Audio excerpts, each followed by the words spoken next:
helps the voiceless creature. Hello everyone, welcome to my channel The Vet Tutorial. Today we are going to study about the economic traits of dairy animals.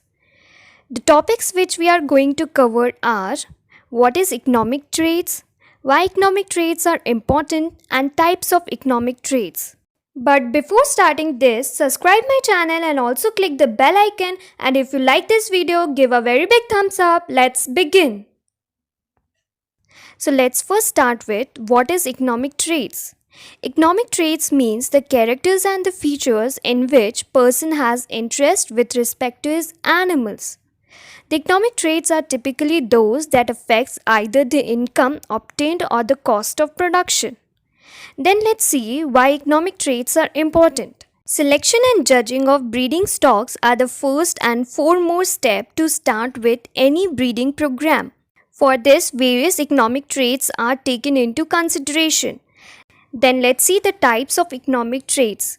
For easy understanding, I have divided it into three types. First is reproductive trait, second is productive trait, and third is physical appearance. Let's first start with reproductive traits. These traits concern calving and birth of the calf. Under this trait, we are going to cover age at puberty, age at first calving, breeding efficiency, reproductive efficiency, service period, intercalving period. Then first start with age at puberty, which means age at which young female shows first heat. Then age at first calving. It is important for high lifetime production. If prolonged age at first calving occur, then it causes high production in first lactation, and it also decreases lifetime production, which is due to less number of calvings. And if age at first calving is below optimum, then in this case calves' bonds are weak, difficulty in calving, and less milk production in first lactation. Then let's see desirable age at first calving of different animal. First, Indian cattle breed, that is 3 years. Second, cross breed, that is 2 years. And third, buffalo, that is 3.5 years or 3.5 years. Then let's see the breeding efficiency, which is measured as number of service per conception. About the service period, I will tell later in this video. Then let's see the reproductive efficiency. It means more number of calves during lifetime so that total lifetime production increases. Then let's see the service period. It is the period between date of calving and date of successful conception. Optimum service period helps the animal to recover from the stress of calving and also to get back the reproductive organ back to the normal. If the service period is too prolonged, then it causes the calving interval or intercalving period also prolonged. That means less number of calving will be obtained in her lifetime. And if the service period is too short, then the animal will become weak and the persistency of milk production is poor, which is due to immediate pregnancy. For cattle, the service period is 60 to 90 days, and for buffaloes, it is 90 to 120 days. Then let's study about intercalving period. It is the period between two successful calving, or we can say service period plus gestation period is equal to intercalving period, or we can also say that lactation period plus dry period is also intercalving period. If the calving interval is more, total number of calving in her lifetime will be decreased, and also total lifetime production of milk is decreased. It is more profitable to have one calf at year in cattle and at least one calf for every 15 months in buffaloes. Then let's study about productive traits. These traits are associated with income.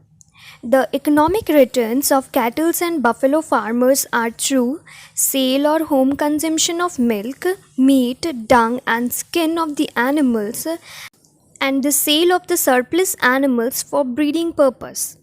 In addition, many farmers use themselves or rent out their animals for draft purpose, which provides additional source of income. Then let's see the topics which we are going to study under productive traits are lactation period, peak yield, persistency of milk yield, lactation yield, dry period, efficiency of feed utilization and conversion into milk, and lastly disease resistance. So first let's study about lactation period. It is the length of the milk producing period after calving, which is known as lactation period. Optimum lactation period is 305 days. Indian breed will have less lactation period, but in some breeds this period is more with very little milk production. Then let's study about peak yield. The highest daily yield in kg during the lactation period is known as peak yield. During lactation period, the animal reached the maximum milk production per day within 4 to 6 weeks. Then let's study about persistency of milk yield. For high level of lactation yield, this peak yield should be maintained for longer period as far as possible, which is known as persistency of milk yield. High persistency is necessary to maintain high level of milk production. Then let's study about lactation yield. The production of total milk during lactation length is known as lactation yield.